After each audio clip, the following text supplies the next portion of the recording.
الحمد لله والصلاة والسلام على رسول الله. لا إله إلا أنت سبحانك إنا كنا من الظالمين.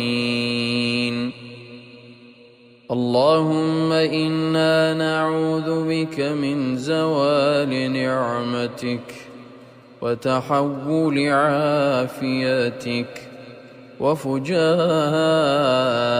نقمتك وجميع سخطك.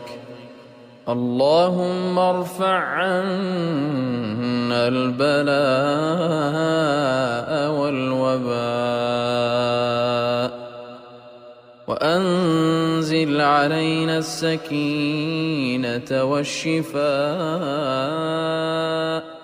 يا رب العالمين. اللهم إنا نعوذ بك من البرص والجنون والجذام ومن سيء الأسقام.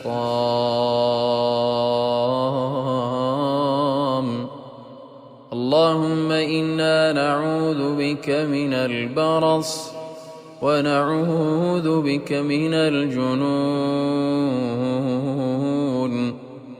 ونعوذ بك من الجذام ونعوذ بك من سيء الأسقام.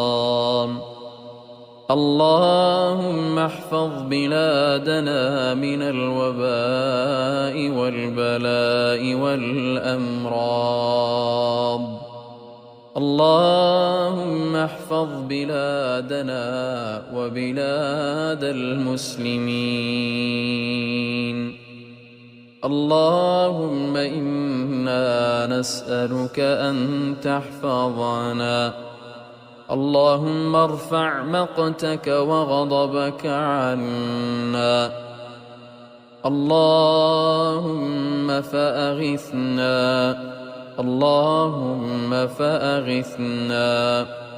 وصل اللهم على نبينا محمد وعلى آله وصحبه أجمعين.